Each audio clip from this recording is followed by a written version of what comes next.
The cafe patio was half full, locals wrapped in scarves and denim, and a little jazz drifted through the speakers above the door. Luna sat with her notebook half open, pen in hand, as Sid and Glinda debated something about neural pathways. An eclectic scout arrived with that glint in his eyes that always meant he'd just heard something worth sharing. He slid into his chair, rain still glistening on his jacket. "All right," he said, with that spark in his voice. "I had to go up to campus again this week. Dr. Green was lecturing. He's been doing these short early year talks, and today's was called The Sacred Vessel of Life." Luna looked up. "That already sounds like him," she smiled. "What did he say this time?" Scout leaned back, his eyes lighting with that familiar wonder. "He began by telling everyone to look at their hands, to really see them. Then he said something that stopped me cold. Your body is not a project to fix or a product to measure. It is the sacred vessel that carries your consciousness through this world." Guru P and Portillo Man, both sitting close together under the cafe's small striped umbrella, nodded slowly. Guru P murmured, "Ah, the geometry of embodiment." Portillo Man grinned. "The soul's architecture." Sid added, "He's right. The body is the interface, the most advanced instrument of perception we'll ever use." He tapped his temple. "You can't separate the spiritual from the biological.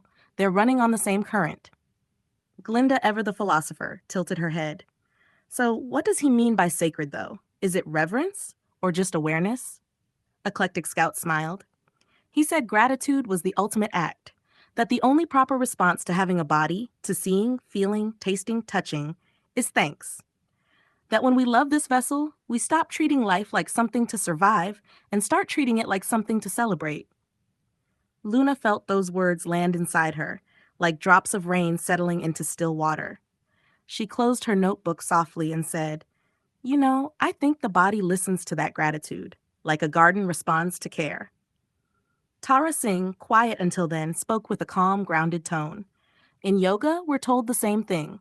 Honor the vessel and the spirit will rise within it. But most people treat their body like a servant instead of a temple." The group fell into a thoughtful silence for a moment, watching a cyclist glide by with a bright red umbrella bobbing behind them in the drizzle. Then from inside the cafe, a gentle acoustic song began to play. Something about being alive in this body, under this sky. And just then, as if on cue, a patch of sunlight broke through the passing clouds, spilling warmth across their table. Portillo Man laughed softly. "See? Even the sky agrees." They all chuckled, lifting their mugs in a quiet toast. Luna scribbled in her notebook as she looked around the table, at their hands wrapped around steaming cups, at the little raindrops still clinging to the umbrella, and at the sunlight now dancing across the wet pavement. Open quote. "We are the sacred vessels," she wrote. "The universe, experiencing itself through touch, through warmth, through one another." Close quote. She paused, drew a small spiral in the margin, and whispered almost to herself, "Gratitude is the geometry that keeps us whole." Please click like and then subscribe. Also share this video with your friends. Thank you.